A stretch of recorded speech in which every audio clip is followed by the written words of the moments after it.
அண்மை செய்தியை பார்த்துக் கொண்டிருக்கிறோம். சென்னை தாம்பரத்தை அடுத்த மணிமங்கலத்தில் பாலியல் தொந்தரவு கொடுத்த அதிமுக பிரமுகரை பெண்கள் துடைப்பத்தால் துவைத்தெடுத்திருக்கிறார்கள்.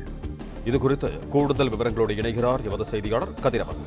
வணக்கம் கதிரவன், உங்களிடம் இருக்கும் தகவல்களை பகிர்ந்து கொள்ளுங்கள். தாம்பரம் அடுத்த படப்பை பகுதியை சேர்ந்தவர் பொன்னம்பலம். இவர் அதிமுகவில் எம்ஜிஆர் மன்ற இணை செயலராக பதவியில் இருக்கிறார். இவரது வீட்டில் கடந்த கடந்த ஆண்டு பிப்ரவரி மாதம் முதல் வெளி மாவட்டங்களைச் சேர்ந்த இளம் பெண்கள் தங்கி ஸ்ரீபெரும்புதூருக்கு கூடிய உதிரி பாகங்கள் தயாரிக்கும் செல்போன் உதிரி பாகங்கள் தயாரிக்கும் நிறுவனத்தில் பணியாற்றி வந்திருக்கிறார்கள்.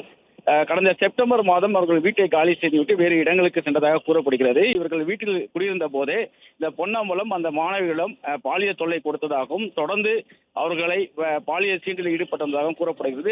அதன் காரணமாக அவர்கள் வீட்டை காலி செய்துவிட்டு வேறு இடத்துக்கு சென்றிருக்கிறார்கள். இருந்த போதிலும் விடாமல் பொன்னம்பலம் அவருக்கு நேரிலும் செல்போன் மூலமாகவும் தொடர்ந்து தொல்லைகள் கொடுத்ததாக கூறப்படுகிறது. இந்த நிலையில் தான் இன்று அந்த பெண்கள் தனது தோழிகளோடு சேர்ந்து நாடகமாடி பொன்னம்பலத்தை தனது வீட்டுக்கு வரவழைத்து அவரை வீடியோ ஆதாரங்களோடு தற்போது காவல் நிலையத்தில் ஒப்படைத்திருக்கிறார்கள். குறிப்பா பொன்னம்பலத்தை வீட்டுக்கு வரவழைத்தவுடன் தொடப்பத்தை எடுத்து அந்த பெண்கள் பொன்னம்பலத்தை தாக்கியிருக்கிறார்கள். பொன்னம்பலமும் திருப்பி தாக்கியிருக்கிறார். இதற்கான வீடியோ ஆதாரங்களை கைப்பற்றி காவல் நிலையத்தை கொடுத்ததன் பேரில் பொன்னம்பலத்தை பெண் வன்கொடுமை உள்ளிட்ட பிரிவின் கீழே வழக்கு பதிவு செய்து மணிமங்கலம் போலீசார் கைது செய்து விசாரணை மேற்கொண்டு வருகிறார்கள்.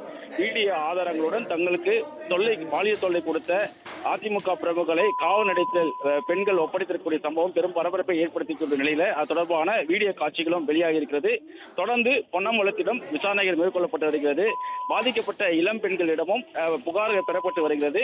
அனைவருமே வெளி மாவட்டத்தை சேர்ந்தவர்கள் என்றும் இந்த உதிரிப்பாகங்கள் தயாரிக்கும் நிறுவனத்தில் தங்கி பணியாற்றக்கூடிய நிலையில இவர் தொடர்ந்து பாலியல் தொல்லை கொடுத்ததுனால இவர் தொல்லை தாங்க முடியாமல் தனது தோழிகளிடம் தெரிவிக்கும் போது அவர்கள் கொடுத்த ஐடியாவின்படி தற்போது நாடகமாடி அவரை வளைவித்து தொழில்நுட்பத்தால் தாக்கி அவரை காவல் நிலையத்தில் ஒப்படைத்திருப்பதும் தெரிய வந்திருக்கிறது. பொன்னம்பலத்திலும் தொடர் விசாரணைகள் நடைபெற்று வருகிறது.